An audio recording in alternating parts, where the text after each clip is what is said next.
soul of that defense. Tristan Wirfs getting better and better all year. Richard Wood, number 54. Bucs' fourth-round draft choice out of Wake Forest, center Tony Mayberry. Intercepted, and it's a touchdown. Rondé Barber.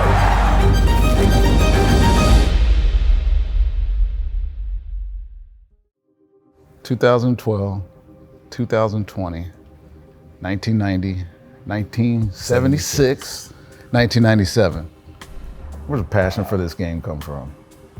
Oh boy, growing up in the Northeast, football is number one. Oh yeah. Whether you're playing in the snow. I mean, not like South Florida though. We're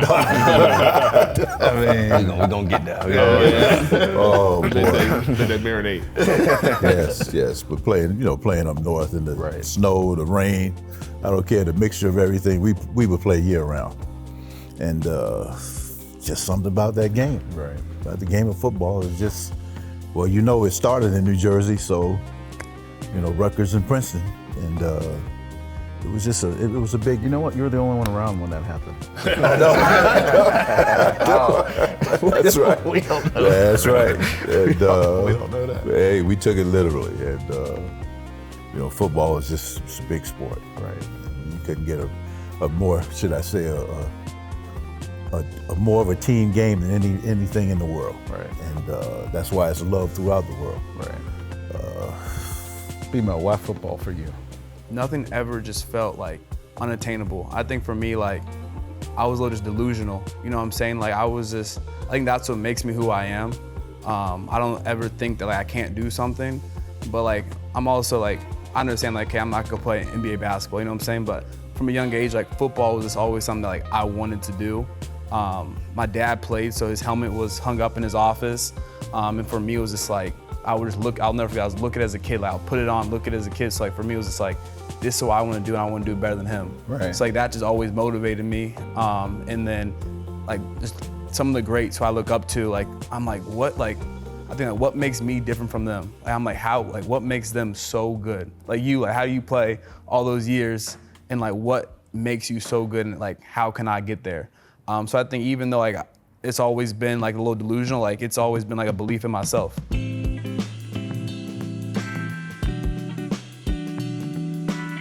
When did you know, like, I'm gonna make a profession out of this? Did you know, like, how early did you know?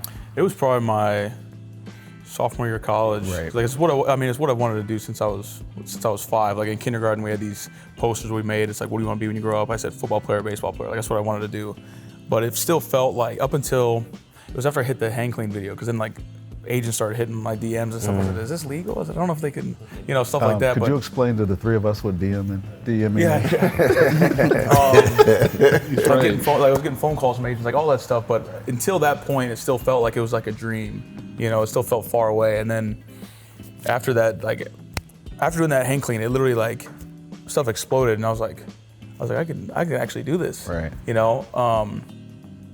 Yeah, I'd say my sophomore year of college, that's when it became like, oh wow, like, everything I've done my whole life can now, like, it's right there. I remember I was in school, and redshirt freshman year, had a really good year, was All-American, led the nation in interceptions, Tiki had a good year that year too, and I remember a coach at Virginia pulled us in a room, just the two of us, not anybody else, and it's like, all right, like, if y'all want to play at next level, like, obviously he knew we were passionate about football, love football, but he's like, if y'all want to do this next level, you got to get tunnel vision. And it was like the first time somebody, like, because we were small, man, I'm not a big dude, like, as the first time somebody said, you're playing on the next level. Yeah. And that's when I kind of thought, like, I don't know if everybody has that same experience, especially the young, y'all know, they talk about y'all. I can go back and read your high school, like your middle school profile, right? Yeah. Like, we didn't have that, like, when we were growing up. Not at all. So, like, when did you get a feeling that I'm gonna be an NFL football player?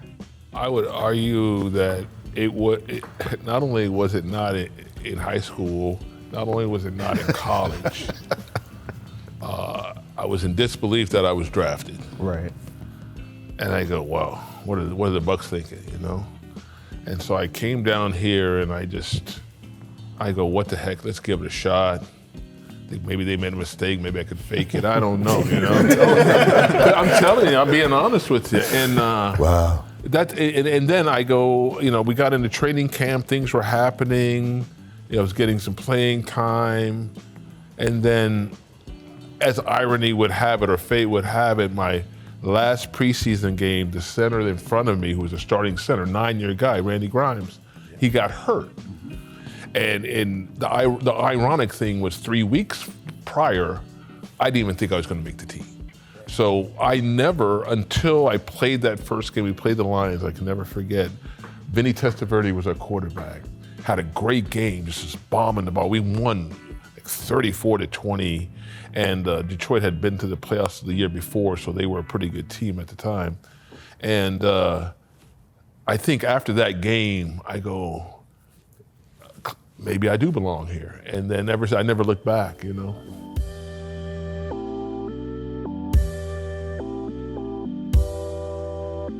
How do you hold yourself accountable to that as well? Yeah, I mean, it's just a standard that you set for yourself, for sure. Like when I first started playing and realizing, I can be, this is something that I can do. I could be a leader of this team.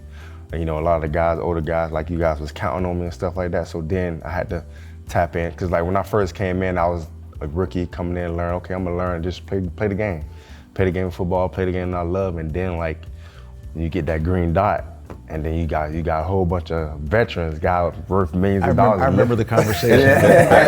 I literally remember the conversation. Like, hey, do we want to give Lavonte? He asked me, like, hey, do we want to give Lavonte the green dot? I'm like, yes. He's the best player on the field, right? And it's like, I thought I was just coming in just to play, and then when I got tasked with that responsibility, that's when I had to tap into like a different mindset, a different mentality. Like, okay, so these dudes counting on me, so now I got to hold myself to a certain standard too as well. So that's when I started kind of like feeling confident and more confident as the years went on to kind of like understand like if I got a bunch of grown men counting on me to get them the call and put them in the right situation, like now I gotta tap in a different level, a different mindset for myself. So I gotta be a different badass than what they are, because like that right there kind of like helped me mold me to the competitiveness and the passion like that I have right now today. Right. So being the best at your position in the league, Tristan, how do you hold everybody else accountable? Just doing my best to come to work every day with a good attitude and good effort. I mean, we have a really good group of guys that train here in the offseason. I stay here training at the Bucs facility. Why would you not, right? Yeah, I mean, we're competing with each other every day. Like Luke Gedeke, one of my best friends, like we push each other hard in the weight room. And it's like, Lavonte said it too, it's like you don't want to let your boys down. And so if I'm coming to work every day and busting my balls, and I'm hoping they're gonna do the same for me. You said earlier, like there's 11. It takes all 11. It takes 11 guys out there doing their job, and you gotta be able to trust everybody. Like I trust Lavonte more than anybody, and I want him to trust me. Like coming in as a rookie too, it's like, all these guys are looking to you to hold down a spot and do your job. And I would say that's the biggest thing is just trying to lead by example and come to work every day and grind. You've been here for what, three months? Month and a couple weeks, something like that. 3 weeks, right? Yeah. 4 weeks, right? What's that example like with these guys for you? I think for me, I'm a visual learner, so I like to do like a lot of my research. They don't know I've watched his podcast like 3 weeks ago. It's like for me, it's just like who are the leaders on our team? Yeah. And understanding that he's been all pro at 2 different positions. He's played 12 years. And I think you said something on a podcast I watched yesterday, like honestly, let me watch this. It was you and Coach Gruden, and you were talking about you went out to eat with a former player. Derek Brooks. Yeah, and he was just like, just be you. Yeah. So I think for like just the vulnerability for you to say that, understand like, yeah, you get drafted, there's some high expectations for yourself, but when you hear that, you're like, yo, I could play free, you know what I'm saying? And I'm a visual learner, so like I get to see like this dude, I know what he's accomplished on the field, but just the way he carries himself, I'm like, who am I to think I'm bigger than who I actually am? If this is the all-pro who's got all these accomplishments, but just, we don't really talk, but I just can tell he's a down-to-earth guy. So I'm like, that's the type of leader I want to be. Got to gain their trust, make plays and stuff like that. So I think this is the best place I could have landed. I'm so blessed I'm here. to be around some good guys like this. I mean, Tony's probably the best one to answer. Well, Lavonte too, but you came from a culture that had none of that. Yeah, it was tough. Like I Right. said, when you have the turnover, you have every new coach comes in. Right. And then half the team, as you know, once a new coach comes in, half the team is going to be gone. Mm-hmm. They're going to get rid of what they think is a problem, Right. bring in their guys. So it was kind of a situation where you had to, you don't have the ability or the freedom to think past yourself, right? You become like this, what's the word, myopic. You know, it's just you're the center, and you just have of the universe, and you just got to take care of yours. The freedom of being able to go past that and to go to the next level of football, which is the most important. It's playing for the other guy, right? Playing for your team, making it more than just you, right? That's a freedom, because now all you want to do as a person, as an individual, is test yourself, right? How good am I, right? Am I as good as I think I am? I don't know. Here's a perfect example. I'm in the NFL. I got NFL cats across from me, right? Now I can see how good I am. But it's not all about me. It's about winning. It's about the team. It's about carrying your responsibility and not letting your brothers down, right? That's football. Right. So that's a one. And once you get into that, where you no longer care about self, but you care about the team, it's a great way to play. Because now the game is just one challenge, one test that you can take, and you really just want to see how good you are, right? Everybody thinks they're good. I thought I was pretty decent, but let me play this dude. This dude's a baller. Let me see how I do against him.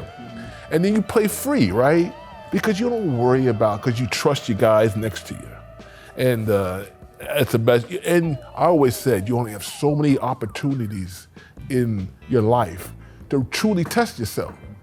Because there's nothing wrong with the test, learning from it, you right? Yeah. So that's how football was to me. Right. And train or something now. Go to the weight room after I was like, that's life lessons too. Yeah, for real. It really is, because this ends some point, right? And you hear all the mantras. Like, I remember Derek. He's like, just do your job, man. Just do your job. And I mean, yeah, I just want to do my job. I'm trying to do my job, right? But it was like a bigger thing. Like, all 11 guys, I mean, most of us were really good players.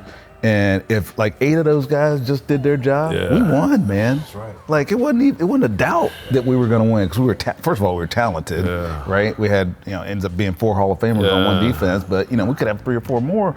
But all we ever wanted to do was our job. It's pretty funny how myopic you could make it to just that. Yeah. Just do your job, and then all of us win. Do your job, and not only just for yourself, for your boys. Right. Be accountable. Football's accountability. Right? Set a standard. Absolutely. You guys set a standard. And that's what I'm proud of, all you guys, because from whence the team started, the first organization, to where you guys have transcended into a championship culture, and I love it.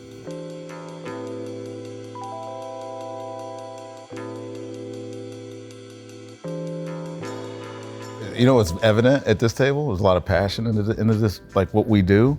So, but for you, how did this transition that you're going to make, right, from college to pro?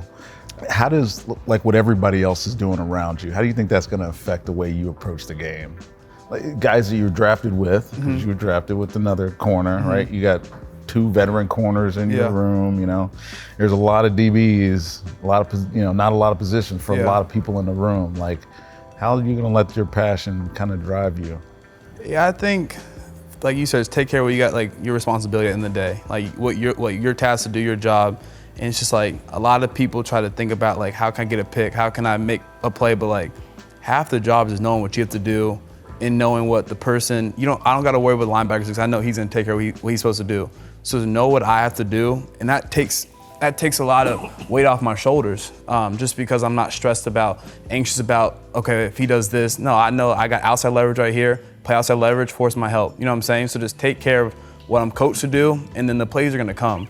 So I think for me, I'm not really focused on like everything that's gonna be around me, the competition, all that stuff. I just like, okay, every day, what am I asked to do? How can I do it? If I don't do it, I gotta learn from it. And my dad always said, don't make the same mistake twice. Right. You know what else? Don't ever try to make a play. Yeah. Do your job. Do your job first. That's why I get beat always and try to force something. Right. Especially in the bowls. Right. Preparation and opportunity equals play. Exactly. Yeah. Absolutely. Yeah. That's right. All right, get out of here. Appreciate it. Thank you, bro. Right. Hang on the O-line, we got to go golf. Yeah. Appreciate it. For real. Good luck with everything. Good luck, man.